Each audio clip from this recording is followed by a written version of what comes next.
Өкпе, реніш бар жерде естеліктер болады. Біз өзгелерге ренжу арқылы олардың бізге қате қарым-қатынас жасағанын көрсеткіміз келеді. Алайда реніш пен өкпеге толы ойлар өзгелермен қарым-қатынаста ғана емес, денсаулығымызды да құртатынын біле бермейміз. Өкпе ренішті жинай отырып бойымыздағы ауруларды да жия береді екенбіз. Бойымызда пайда болған сырқаттар реніш атауын ұмыту керектігін ескертеді. Олай болса, реніш пен өкпелі ойлардың өмірге қалай әсер ететінін қарайық. Әрқайсымыз осы бір жанға жағымсыз реніш деген сезімді бастан кешірдік. Әдетте өкпенің бойымыз бен ойымызға қандай іс қалдырып жатқанын біле алмаймыз. Алайда бізге жасалған әділетсіздіктің жарасы ешқайда кетпей ішімізде қалады. Оны көзге ілмей аңғармаған болғанмен, ол үнсіздік бара-бара ұлғайып өзімізді улай бастайды. Реніш әртүрлі. Мән-жайды ортаға салып талқылап алған кезде ізі де қалмай жоғалатын өкпе болады. Өмір бойы ішіңе жасырып жүретін реніштер де бар. Тіпті ондай ойларды қайда жіберетінімізді білмей қалып та жатамыз. Соның нышаны. Анаңызға, әкеңізге, жарыңызға, немесе әріптесіңізге, өзіңізге, балаңызға, туыстарға, немесе достарға деген реніштер бар. Бұл реніштер сыртқа шықпаса да өмір бойы жиналып жатады. Ал жиналған өкпе мен реніш бақытты болуға, жайлы өмір сүруге, кеудені керіп, демалуға кедергі келтіреді.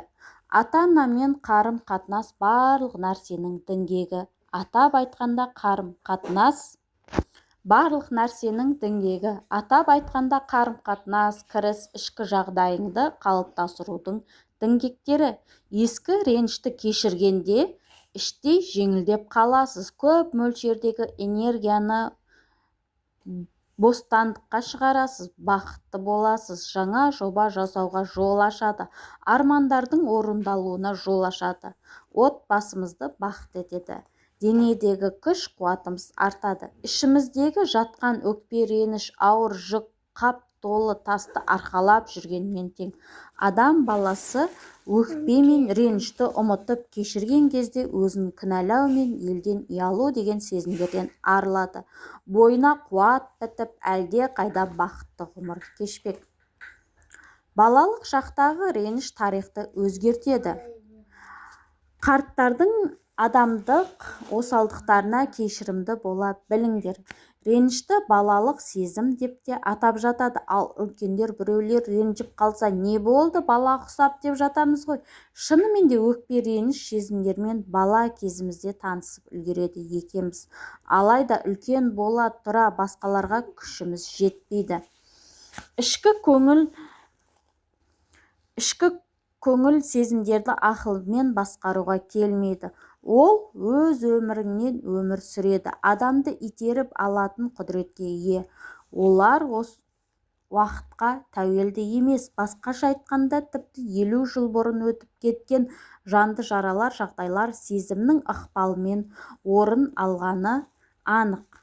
Және ол психикаға уақыт мөлшері жағынан маңызды емес. 50, 20, 10 жыл бұрынғы болған жағдай қанша жыл өтсе де әсері жойылмай адамның өмір тарихына ықпал етеді.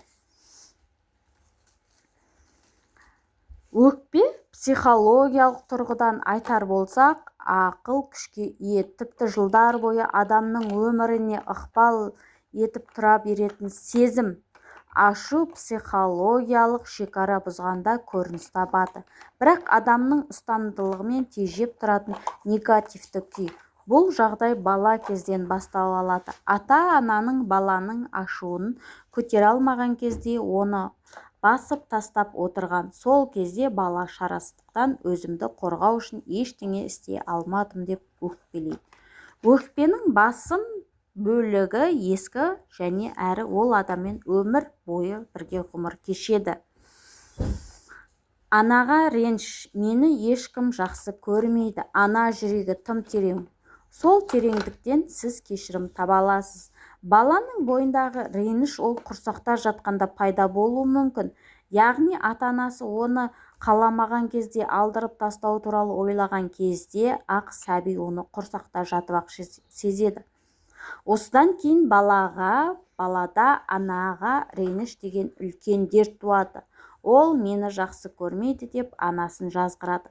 Бәлкім мынандай жағдай: анасы оған суық қарауы, үнемі жұмыстан қолы босамауы, аушушаңдығы, әр істі қатаң қадағалап отыруы, немесе керісінше аналық міндетіне жауапсыз жан болуы ықтимал. Бәлкім шектен тыс сынайтын немесе қалай дұрыс тәрбие берем деп сұраған болып, баласын үнемі өзгенің тәрбиесіне беріп қояды ма?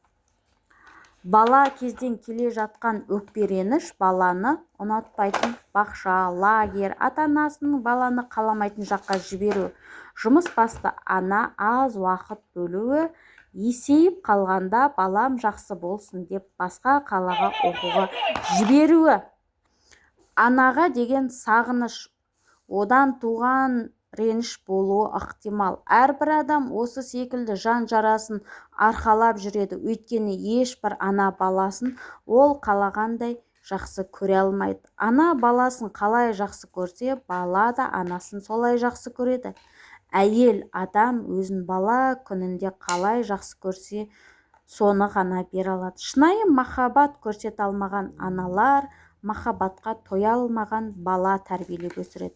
Дегенмен бұл аксиома еш нәрсе істей алмайсың деген сөз емес. Баланың сезіміне көңіл бөлу, оның балалығына немқұрайлы қарамау, балалықпен танытып отырған уайымына бей-жай қарамау, үнемі онымен бөлісіп отыру арқылы оның дұрыс толық қалыптасуына көмектесесіз. Сонда ғана бала теріс ықпалда емес, ішкі сезімін ұстамдылықпен тежей алатын адам болып қалыптасады.